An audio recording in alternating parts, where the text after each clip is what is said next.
तर पुण्यामध्ये एकीकडे छात्रों की गूंज या कार्यक्रमाची रेलचेल आपण बघतोय, दुसरीकडे अयोध्येतील राम मंदिरामध्ये झालेल्या कथित भ्रष्टाचार आणि घोटाळ्याच्या विरोधात शिवसेना उद्धव बाळासाहेब ठाकरे पक्षाच्या वतीने आज पुणे जिल्ह्यातल्या मोरगावमध्ये रामरक्षा आंदोलन केलं जात आहे।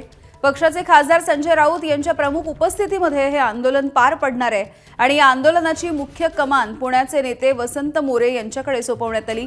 पुण्यामधील 8ही विधानसभा मतदारसंघामध्ये रामरक्षा रथ हा फिरवला जाणार आहे आणि जनजागृती केली जाते। यापूर्वी मुंबई आणि नागपूरमध्ये देखील ठाकरे गटानं अशाच पद्धतीचं आंदोलन केलेलं होतं।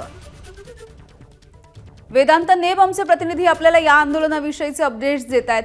वेदांत, संजय राऊत हे पोहोचलेले आहेत, कसं असणार आहे हे आंदोलनाचं स्वरूप? ज्या प्रकारे आपण बघितलं मुंबई त्यानंतर नागपूरमध्ये हे रामरक्षा आंदोलन करण्यात आलं होतं। अयोध्या राम मंदिरामध्ये ज्या प्रकारे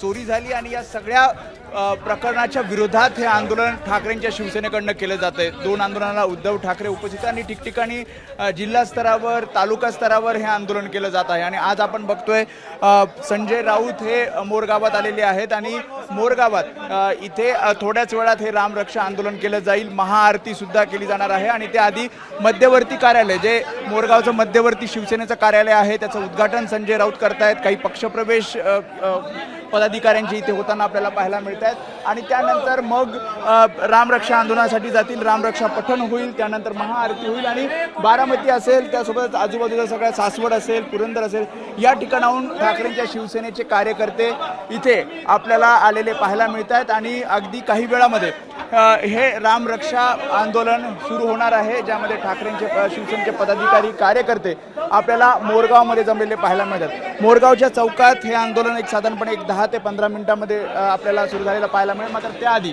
आपण बघतोय संजय राऊत हे मध्यवर्ती कार्यालयामध्ये आलेले आहेत आणि इथे काही कार्यकर्त्यांशी चर्चा करताना आपल्याला पाहायला मिळतात। त्यासोबतच काही पदाधिकाऱ्यांचे पक्षप्रवेश इथे होताना पाहायला मिळतात। बरं वेदांत, कसा आहे हा रामरक्षा रथ? नेमकी काय वैशिष्ट्य आहेत या आंदोलनाची? कारण याआधी नागपूरमध्ये, मुंबईमध्ये देखील अशीच आंदोलनं झालेली आहेत।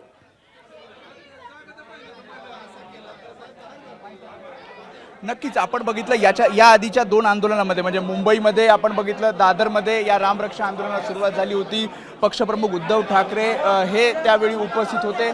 त्यानंतर नागपूरमध्ये सुद्धा अशाच प्रकारे राम मंदिरासमोर रामरक्षा आंदोलन झालं होतं।